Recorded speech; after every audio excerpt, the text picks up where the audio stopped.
Had another clock come in the shop today. This one is a very nice railroad regulator.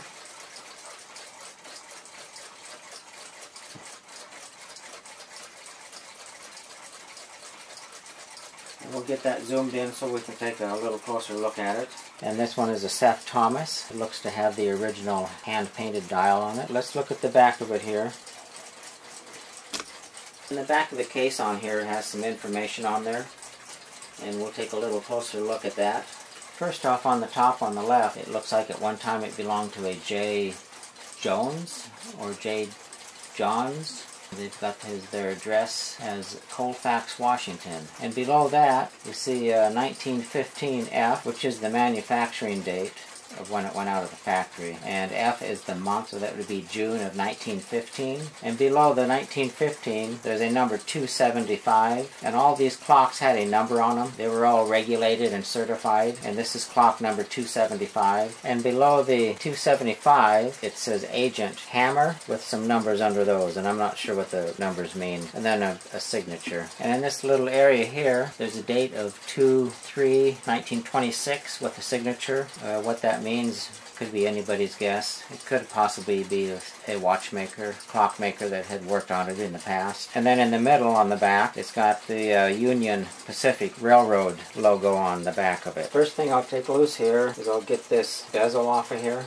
It is so large that I'm not going to want to hold it open while I'm removing the face. I don't want to risk breaking anything.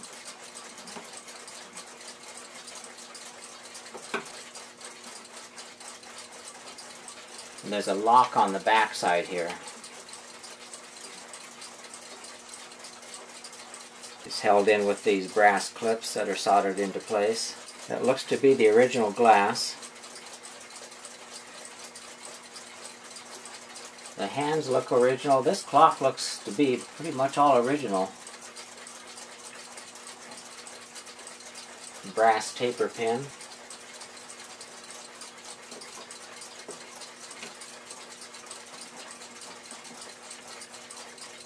It's got 6 screws holding this decorative piece in here.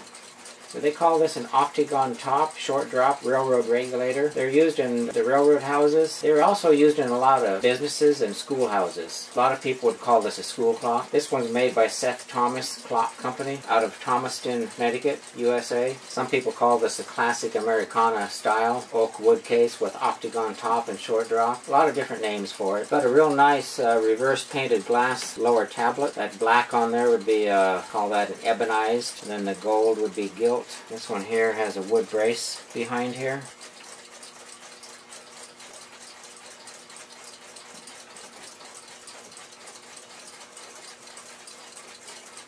A real nice original hand-painted tin zinc dial.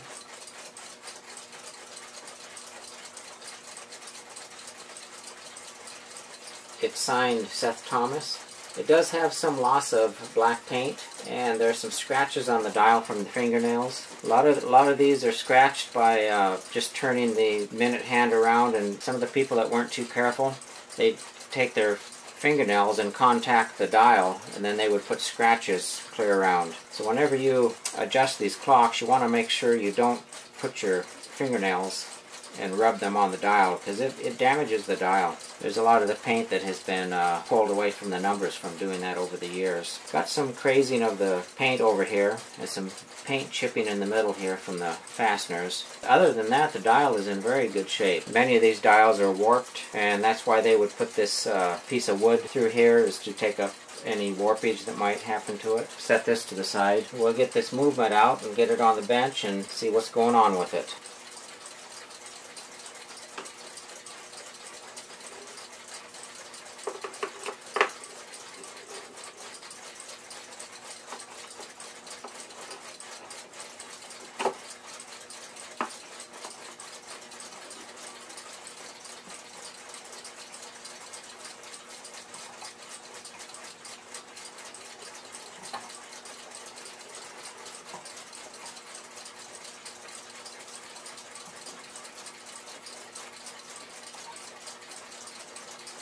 So the first thing I'll do is get this suspension spring out of here so it doesn't get damaged.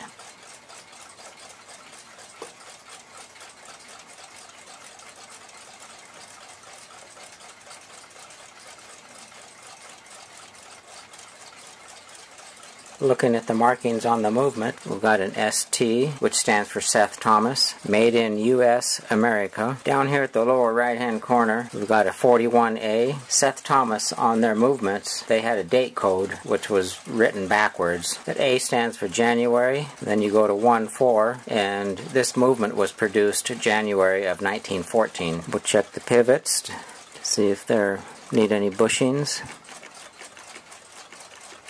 This second wheel pivot is slightly worn, but you might say that's negotiable. It doesn't really look like it would be worn enough to change out. This third wheel there, a little bit of movement, not much.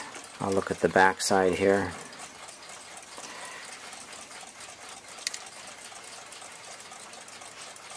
The third wheel pivot right there has a little bit of movement. It looks very dry. Probably been a while since it ran. There should be power to the escape wheel if I move this back and forth. And there is. It's the escape wheel is well right there.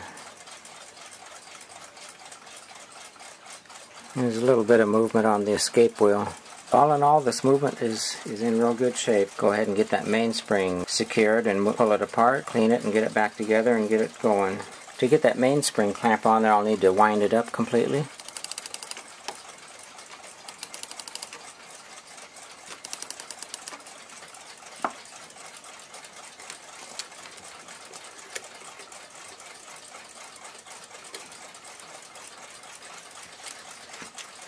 And now I can release it.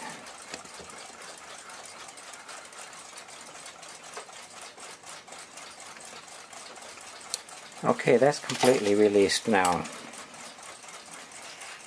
So that takes all the power off the gears.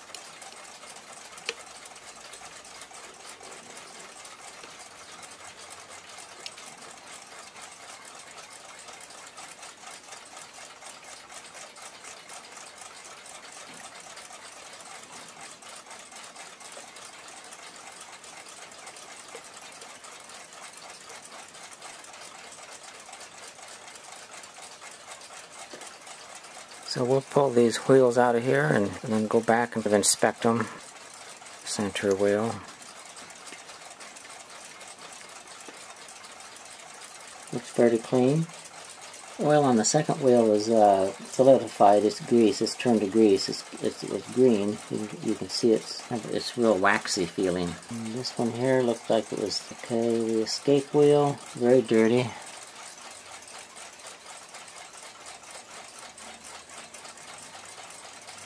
I'll check that other plate. There's a bushing for the main spring. Well, all in all, they don't look too bad. You can tell it's been a while since it's been serviced. There's some hard caked on grease right there. Should be oil, but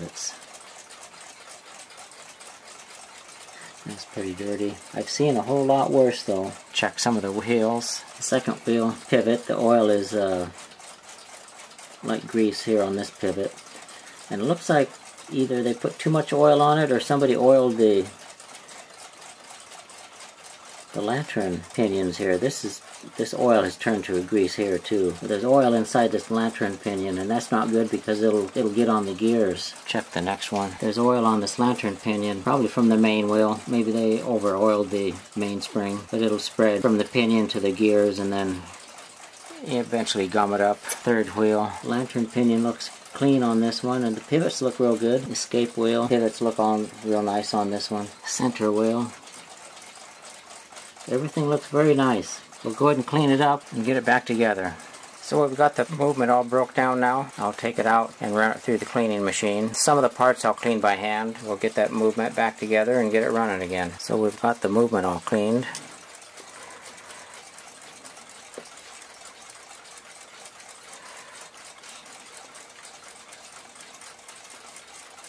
It's always good to clean these pivot holes out with this peg wood.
And the pallet fork.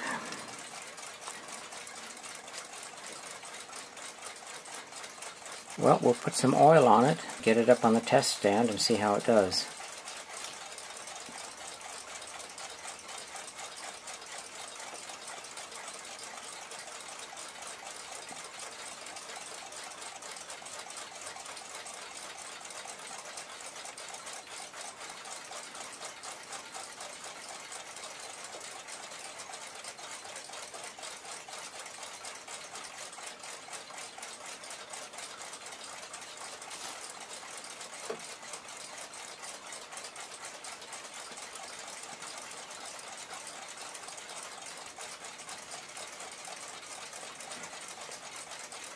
The mainspring gets a little different type of oil. It's a little thicker.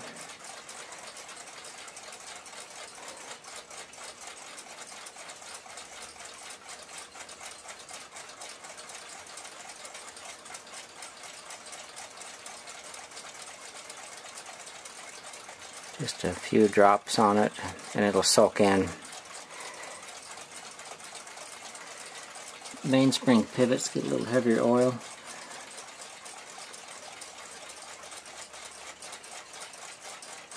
And this pivot point right where the ratchet click is.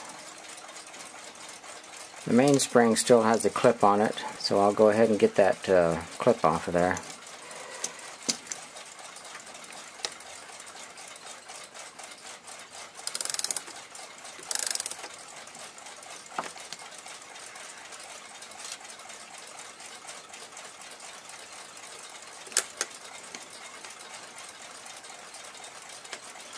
The suspension spring in there and rod.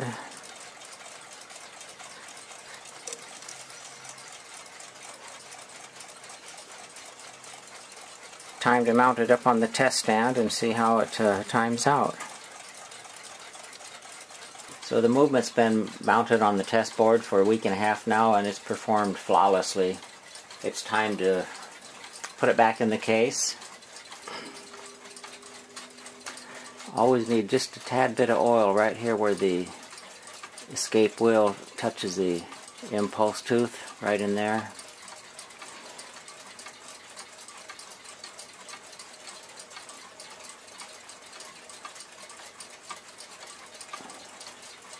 And right in this area here, just put a little oil on that pallet there.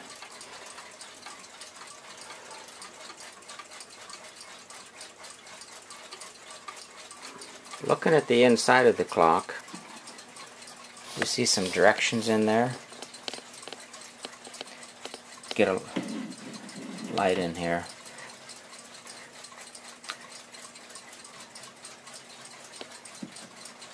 The original directions for setting up the clock have had the Union Pacific system directions for the installation and care of station and office clocks glued over the top of the original directions. So this particular clock was a Union Pacific clock. Down at the bottom there's a date of March 20th, 1928 and May of 1944. And that's the log for the clock as far as when it was cleaned and repaired. The actual date on the back of the case is 1915 and the actual date on the brass movement is 1914.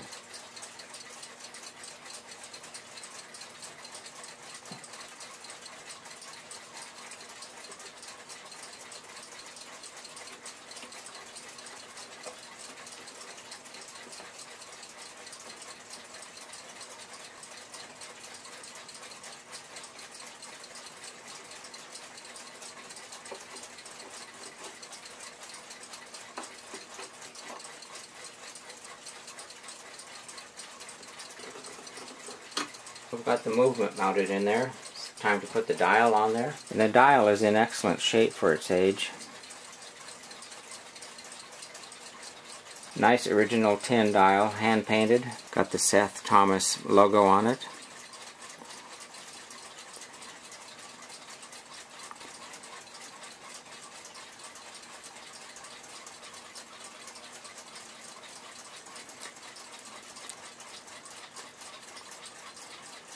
And you can see what I was talking about earlier. When people set the time and they let their fingernails drag on the face of this, it takes the black from the letters and spreads it. It's actually little scratches in here from people's fingernails. Some of the paint is failing in some areas.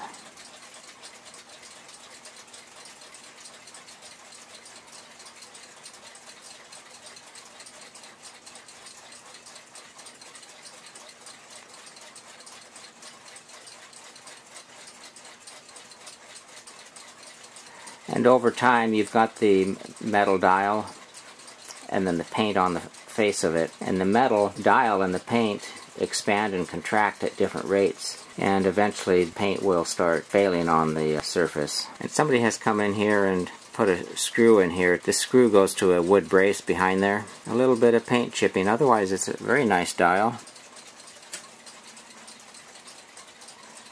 They've got some metal clips holding it in.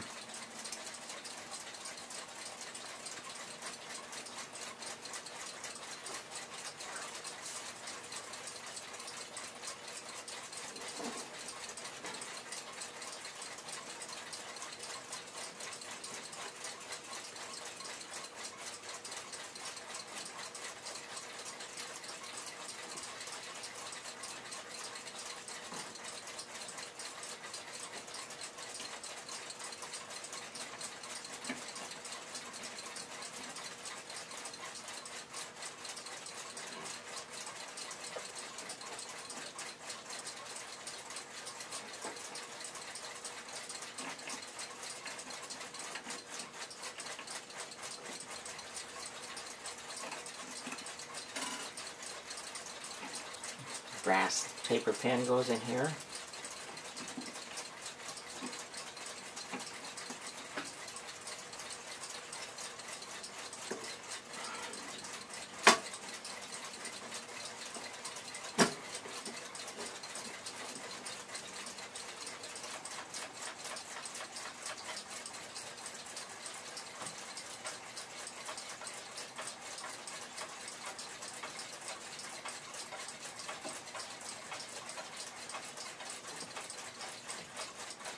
A real nice Seth Thomas Union Pacific Railroad regulator belonging to Alex from Whitman County, Washington. About 116 years old.